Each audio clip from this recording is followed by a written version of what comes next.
ನಮಸ್ಕಾರ. ನಾನು ಶುಭ. ಮೊಸರಿನೊಳಗಡೆ 1 ಕಪ್ ಅವಲಕ್ಕಿ ಹಾಕಿ ನೋಡಿ, ನೀವೇ ಶಾಕ್ ಆಗ್ತೀರಿ. ಅವಲಕ್ಕಿ ತಗೊಂಡಿದ್ದೀನಿ 1 ಕಪ್ಪಷ್ಟು ದಪ್ಪ ಅವಲಕ್ಕಿ. ನಿಮ್ಮ ಮನೇಲಿ ಪೇಪರ್ ಅವಲಕ್ಕಿ ಇದ್ದರೆ ಪೇಪರ್ ಅವಲಕ್ಕಿನೇ ತಗೋಬೋದು.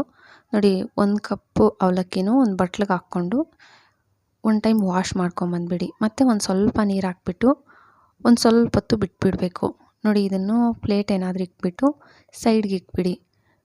ಮತ್ತು ಬೇಡಿಗೆ ಮೆಣಸಿನ್ಕಾಯಿ, ನಾನೊಂದು 10 ಬೇಡಿಗೆ ಮೆಣಸಿನ್ಕಾಯಿ ನೆನೆಸಿಟ್ಬಿಟ್ಟಿದ್ದೆ. ಒಂದು ಸ್ವಲ್ಪ ಹೊತ್ತು ನೆನೆಸ್ಬಿಟ್ಟಿದ್ದೆ. ನೀವು ಅಷ್ಟೇ ಒಂದು ಸ್ವಲ್ಪ ಹೊತ್ತು ನೆನೆಸ್ಬಿಡು. ಚೆನ್ನಾಗಿ ನೆಂದಿದೆ. ಇದನ್ನು ಮಿಕ್ಸಿ ಜಾರ್ಗೆ ಹಾಕ್ಕೊಬಿಡಿ. ಮತ್ತು ಶುಂಠಿ ಸಿಪ್ಪೆ ತೆಗೆದು ಸಣ್ಣಗೆ ಕಟ್ ಮಾಡ್ಕೊಂಡಿದ್ದೆ. ಒಂದು ಸ್ವಲ್ಪ ಶುಂಠಿ ಹಾಕ್ಕೊಂಡು, ಮತ್ತು ಬೆಳ್ಳುಳ್ಳಿ ಎಸಳು ಒಂದು ಸ್ವಲ್ಪ.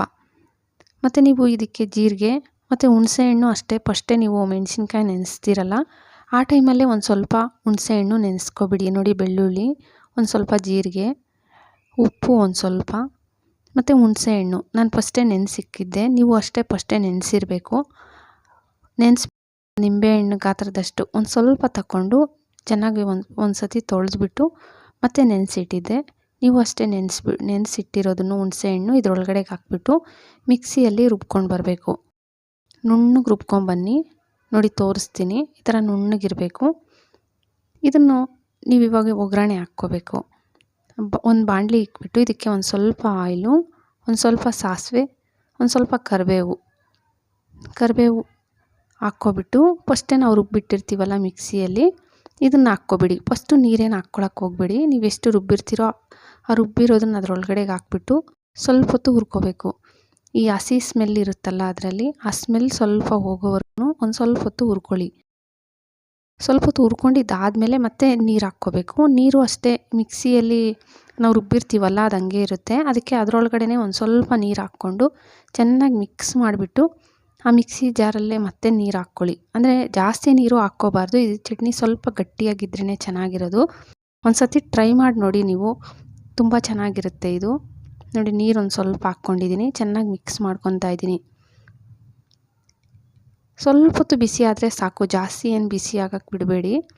ಫಸ್ಟೇ ನಾವು ಬಿಸಿ ಮಾಡಿರ್ತೀವಲ್ಲ, ಒಂದು ಸ್ವಲ್ಪ ನೀರು ಹಾಕಿದ್ಮೇಲೆ ಸ್ವಲ್ಪ ಬಿಸಿ ಆದರೆ ಸಾಕು. ನೋಡಿ ಬಿಸಿ ಆಯಿತು. ಇವಾಗ ಗ್ಯಾಸ್ ಫ್ಲೇಮ್ ಆಫ್ ಮಾಡಿಬಿಡಿ. ಇದನ್ನು ಸೈಡ್ಗೆ ಇಟ್ಬಿಡೋಣ. ಅವಲಕ್ಕಿ ಮೊದಲೇ ನೆನೆಸಿಟ್ಟಿದ್ವಲ್ಲ, ಇದು ನೋಡಿ ಈ ಥರ ಚೆನ್ನಾಗಿ ನೆಂದ್ಬಿಟ್ಟಿದೆ.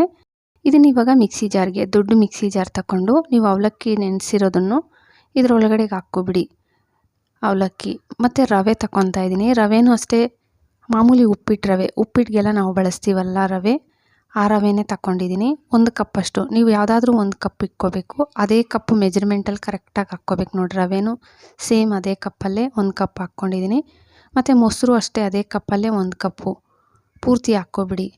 ಇದಕ್ಕೆ ಒಂದು ಸ್ವಲ್ಪ ನೀರು ಹಾಕ್ಕೊಂಡು ಕಪ್ಪಿಗೆ ಸ್ವಲ್ಪ ಸ್ವಲ್ಪ ಹಾಕ್ಕೊಂಡು ರುಬ್ಕೋಬೇಕು. ಜಾಸ್ತಿ ಒಂದೇ ಸತಿ ಹಾಕ್ಕೋಬೇಡಿ. ನೋಡಿ ನೀಟಾಗಿ ರುಬ್ಕೊಂಬಂದಿದ್ದೀನಿ. ಇವಾಗ ಇದನ್ನೊಂದು ಬಟ್ಲಿಗೆ ಹಾಕ್ಕೊತಾ ಇದ್ದೀನಿ ರುಬ್ಬಿಬಿಟ್ಟು. ಇದ್ರ ಒಳಗಡೆಗೆ ಇವಾಗ ಸ್ವಲ್ಪ ನೀರು ಹಾಕ್ಕೊಳ್ಳಿ. ಒಂದು ಚೂರು ನೀರು ಹಾಕ್ಕೊಂಡು ಬೇಕಂದರೆ, ಇಲ್ಲಾಂದರೆ ಬೇಡ. ನಾನು ಸ್ವಲ್ಪ ಗಟ್ಟಿಯಾಗಿ ರುಬ್ಬಿದ್ದೀನಿ, ಅದಕ್ಕೆ ಮಿಕ್ಸಿ ಜಾರ್ಗೆ ಒಂದು ಸ್ವಲ್ಪ ನೀರು ಹಾಕ್ಕೊತಾ ಇದ್ದೀನಿ. ಇದ್ರ ಒಳಗಡೆಗೆ ನಿಮಗೆ ಇವಾಗ ಉಪ್ಪು ಒಂದು ಸ್ವಲ್ಪ, ನಿಮ್ಗೆ ಇವಾಗ ಹಿಟ್ಟೆಷ್ಟು ರುಬ್ಕೊಂಡಿರ್ತೀರಲ್ಲ ನೋಡಿಕೊಂಡು ಒಂದು ಸ್ವಲ್ಪ ಉಪ್ಪು, ಮತ್ತು ಬೇಕಿಂಗ್ ಸೋಡಾ, ಬಜ್ಜಿ ಬೋಂಡಾಗೆ ಬಳಸ್ತೀವಲ್ಲ ಸೋಡಾ, ಆ ಸೋಡಾನೇ ಒಂದು ಸ್ವಲ್ಪ ಹಾಕ್ಕೊಂಡಿದ್ದೀನಿ. ಇದು ಆಪ್ಷನಲ್ಲು, ಬೇಡ ಅಂದರೆ ಸ್ಕಿಪ್ ಮಾಡಿ. ಫ್ಲಫಿ ಥರ ಬರಬೇಕು ನಮಗೆ ಅನ್ನೋರು ಸೋಡಾ ಹಾಕ್ಕೊಳ್ಳಿ. ಇಲ್ಲ ನಮಗೆ ಸೋಡಾನೇ ಬೇಡ, ನಾವು ಯೂಸ್ ಮಾಡಲ್ಲ ಅನ್ನೋರು ಬೇಡ, ಸ್ಕಿಪ್ ಮಾಡಿ ಪರವಾಗಿಲ್ಲ. ಮತ್ತು ತರಕಾರಿ ಸೇರಿಸ್ತಾ ಇದ್ದೀನಿ. ನೋಡಿ ಈರುಳ್ಳಿ ಸಣ್ಣಗೆ ಕಟ್ ಮಾಡ್ಕೊಂಡಿದ್ದೆ, ಕ್ಯಾಪ್ಸಿಕಮ್ಮು, ಕ್ಯಾರೆಟು, ಹಸಿಮೆಣ್ಸಿನ್ಕಾಯಿ 1-2 ಸಣ್ಣಗೆ ಕಟ್ ಮಾಡ್ಕೊಂಡಿದ್ದೆ.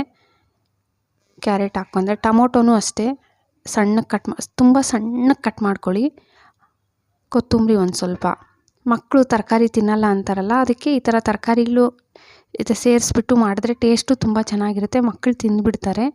ಇವಾಗ ಸಂಜೆ ಟೈಮು ನಾವು ಏನಾದರೂ ಸ್ನ್ಯಾಕ್ಸ್ ಏನಾದರೂ ಮಾಡ್ಬೇಕು ಅನ್ಕೊತೀವಲ್ಲ, ಆ ಟೈಮಲ್ಲಿ ಇದನ್ನು ಮಾಡ್ಕೋಬೋದು.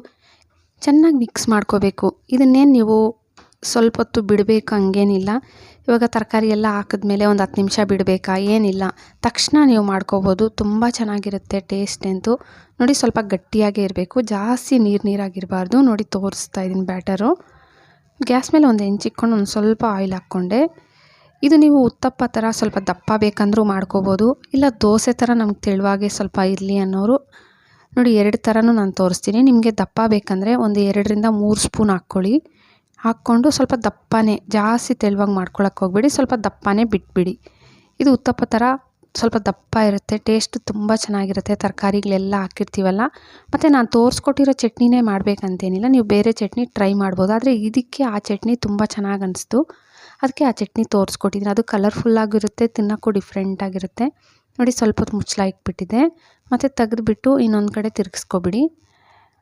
ಇದು ತುಂಬ ಸುಲಭ ಮಾಡೋದು, ಮತ್ತು ಇದು ಮಾಡೋದು ಸ್ವಲ್ಪ ತಿನ್ನೋಕ್ಕೂ ಡಿಫ್ರೆಂಟಾಗಿರುತ್ತೆ. ಇವಾಗ ಕಾಮನ್ನಾಗಿ ಒಂದೇ ಥರ ಮಾಡ್ತಾಯಿರ್ತೀವಿ, ಮಾರ್ನಿಂಗ್ ಬ್ರೇಕ್ಫಾಸ್ಟ್ಗಾಗಲಿ ಇಲ್ಲ ಸಂಜೆ ಸ್ನ್ಯಾಕ್ಸ್ಗಾಗಲಿ. ಇದು ಹಂಗೇನು ಅನಿಸಲ್ಲ, ಮೇಲೆ ಕ್ರಿಸ್ಪಿಯಾಗಿ ಒಳಗಡೆ ಸಾಫ್ಟಾಗಿ ತಿಂತಾಯಿದ್ರೆ ಇನ್ನೂ ತಿನ್ಬೇಕು ಅನಿಸುತ್ತೆ, ಅಷ್ಟು ಚೆನ್ನಾಗಿರುತ್ತೆ. ಇನ್ನೂ ಒಂದು ದೋಸೆ ಥರ ಹಾಕೋದು ತೋರಿಸ್ತೀನಿ ನೋಡಿ. ನೀವು ದೋಸೆ ಥರ ಬೇಕಂದರೆ ಸ್ವಲ್ಪ ಕಮ್ಮಿ ಹಾಕ್ಕೊಳ್ಳಿ.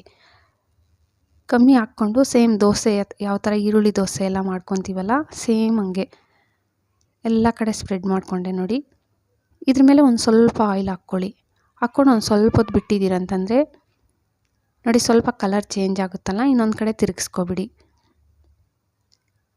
ನೋಡಿ ಕಲರ್ಫುಲ್ಲಾಗಿ ತುಂಬ ಚೆನ್ನಾಗಿದೆ, ಟ್ರೈ ಮಾಡಿ. ವಿಡಿಯೋ ಇಷ್ಟ ಆದರೆ ಪ್ಲೀಸ್ ಲೈಕ್ ಕೊಡಿ, ಹಂಗೆ ಸಬ್ಸ್ಕ್ರೈಬ್ ಮಾಡಿಕೊಂಡು ನಿಮ್ಮ ಫ್ಯಾಮಿಲಿ ಫ್ರೆಂಡ್ಸಿಗೆ ಶೇರ್ ಮಾಡೋದು ಮರಿಲೇಬೇಡಿ. Thank you friends.